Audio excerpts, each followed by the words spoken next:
नमस्ते। मीठे पल में आपका स्वागत है। आज की भाग दौड़ को यहीं छोड़ दीजिए, बस कुछ देर के लिए। सिर्फ आप और ये कहानी। आंखें बंद कीजिए, एक गहरी सांस लीजिए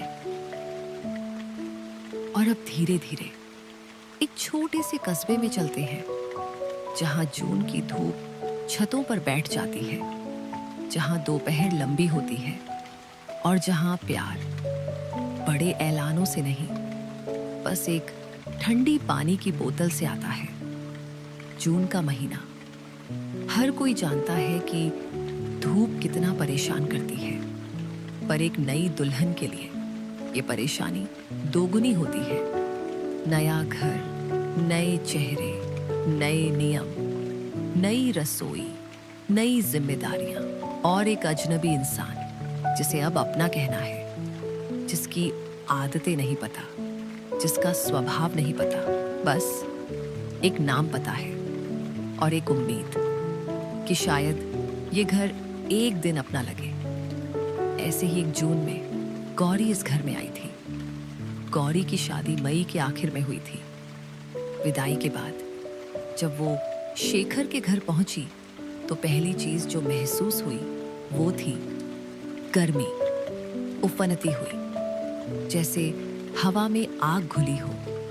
लखनऊ से 100 किलोमीटर दूर एक छोटा सा कस्बा, पुराने मकान, चौड़ा आंगन और एक संयुक्त परिवार जिसमें 10 लोग थे।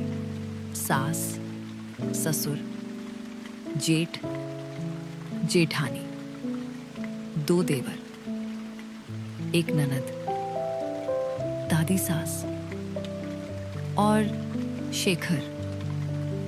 गौरी ने सबके नाम रटने की कोशिश की, रिश्ते याद किए, किसे क्या पसंद है, किससे कैसे बात करनी है। पर पहले ही हफ्ते में सब गड्ढमड्ढ हो गया। सुबह 4 बजे उठना, रसोई में माँ जी के साथ काम करना, चाय बनाना, पर किसे कितनी चीनी चाहिए वो अभी याद नहीं। दोपहर में आंगन की सफाई, शाम को मेहमान, रात को देर से सोना, और इस सबके बीच वो खुद को कहीं नहीं ढूंढ पा रही थी। पहले रविवार एक बड़ी पूजा थी। घर में 20 लोग और आ गए। गौरी को पता नहीं था क्या करना है। वो इधर उधर देखती, कोई बताता तो वो करती, न बताता तो खड़ी रहती। पूजा के बाद प्रसाद में पूरियां बनानी थी। रसोई में माँ जी और जेठानी थी। गौरी भी आ गई। कड़ाही में तेल गरम था। बाहर की गर्मी, कड़ाही की गर्मी, दोनों एक साथ। माँ जी ने पूरियां बेलने को कहा। गौरी बेलने लगी, पर पूरियां छोटी हो रही थी। एक तरफ से मोटी, दूसरी तरफ से पतली। माँ जी ने देखा, कुछ नहीं कहा, पर चेहरे पर जो था वो गौरी ने समझ लिया। तभी शेखर रसोई में आया, किसी बहाने से। उसने एक नजर गौरी की तरफ देखा, फिर माँ जी से बोला, माँ, गौरी को कढ़ाई दे दो, मैं पूरियां बेलता हूं। माँ जी थोड़ा चौंकी, पर कुछ नहीं बोली। शेखर ने बेलन उठाया।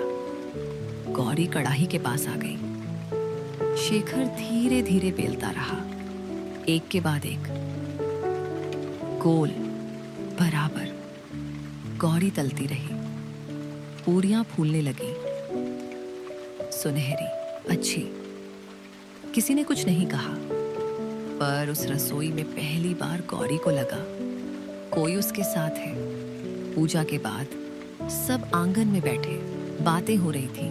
महिलाएं एक तरफ, गौरी भी उनके बीच बैठी। धूप तेज थी, पंखा एक कोने में था, दूसरी तरफ मुंह किए।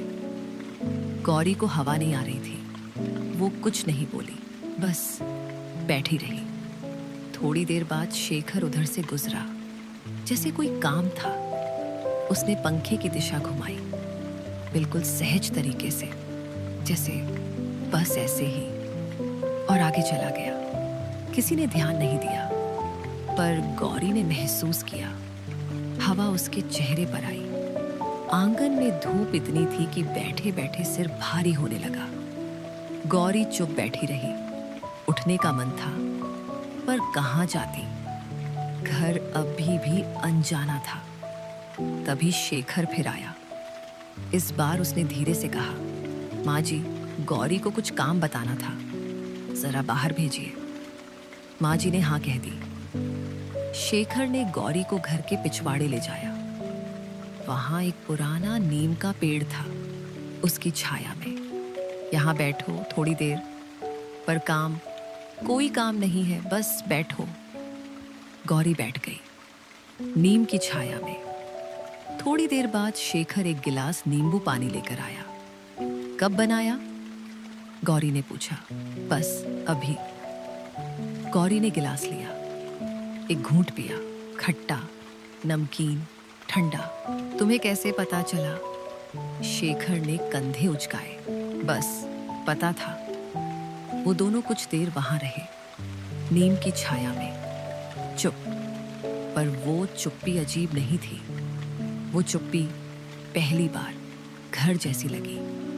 उस रात सोने से पहले गौरी अपने कमरे में आई, थकी हुई, पसीने से भीगी हुई। बिस्तर पर बैठ गई। बेड के पास एक ठंडी पानी की बोतल रखी थी। उसने बोतल उठाई, हाथों पर ठंडक उतरी। उसने एक लंबा घूंट लिया और चुपचाप आंखें भर आईं। वो नहीं जानती थी आंसू क्यों आ रहे हैं, थकान से, अकेलेपन से, या उस एक छोटी सी बोतल से जो बिना मांगे वहां रखी थी। उस रात गौरी को पहली बार लगा वो अकेली नहीं है। उस दिन के बाद से गौरी ने एक बात नोट करनी शुरू की। हर रोज बिना नागा बेड के पास एक ठंडी पानी की बोतल। कभी शेखर ने जिक्र नहीं किया, कभी गौरी ने शुक्रिया नहीं कहा, पर वो बोतल हर रात वहां होती थी, जैसे कोई वादा हो जो बिना कहे किया गया हो। धीरे धीरे हफ्ते बीते, महीने बीते। गौरी को याद होने लगा किसे कितनी चीनी चाहिए, कौन सी दाल किस दिन बनती है। दादी सास को ठंडा पानी नहीं पसंद, जेठानी को सुबह की चाय में अदरक चाहिए, ननद को मीठा ज्यादा। घर की भाषा समझ में आने लगी, चेहरे पहचाने लगे, गलियां जानी पहचानी लगी। और वो घर जो पहले दिन इतना बड़ा और अजनबी लगा था, धीरे धीरे अपना लगने लगा। पर एक चीज नहीं बदली। हर रात बेड के पास एक ठंडी पानी की बोतल, बिना कहे, बिना बताए। कई साल बाद गौरी की बेटी की शादी थी।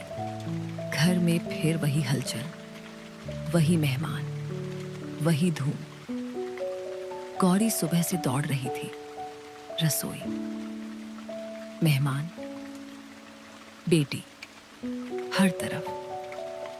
दोपहर में वो एक पल के लिए अपने कमरे में आई, थकी हुई। बेड के पास एक ठंडी पानी की बोतल रखी थी। गौरी रुकी, मुस्कुराई। उसने बोतल उठाई, एक लंबा घूंट लिया और अपनी आंखें पोंछी। इस बार आंसू खुशी के थे। शेखर कमरे में आया। उसने देखा, क्या हुआ? गौरी ने बोतल उसकी तरफ दिखाई। शेखर समझ गया, मुस्कुराया। जाओ, बेटी को देखो। गौरी जा रही थी, दरवाजे पर रुकी, पलटी।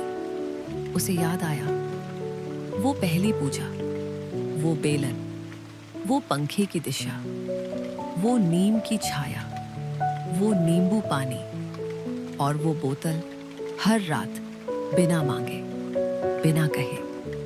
इतने सालों में शेखर ने कभी बड़े बड़े शब्द नहीं कहे, पर हर छोटे पल में वो था, हमेशा, बस वहां था। शेखर, हाँ, शुक्रिया, शेखर ने पूछा। किस बात का? गौरी मुस्कुराई। आंखें नम थीं, पर होंठों पर एक ऐसी मुस्कान थी जो सिर्फ तब आती है जब दिल पूरी तरह भरा हो। प्यार हमेशा बड़े शब्दों में नहीं आता, कभी कभी वो आता है एक ठंडी पानी की बोतल में, एक पंखे की दिशा में, एक नींबू पानी के गिलास में, उस नीम की छाया में जहां कोई चुपचाप ले जाता है, जो बिना मांगे दे। वो प्यार है जो बिना कहे समझे, वो अपना है। मीठे पल से आपको शुभ रात्रि। अगली कहानी जल्द आएगी, तब तक अपना ख्याल रखिए।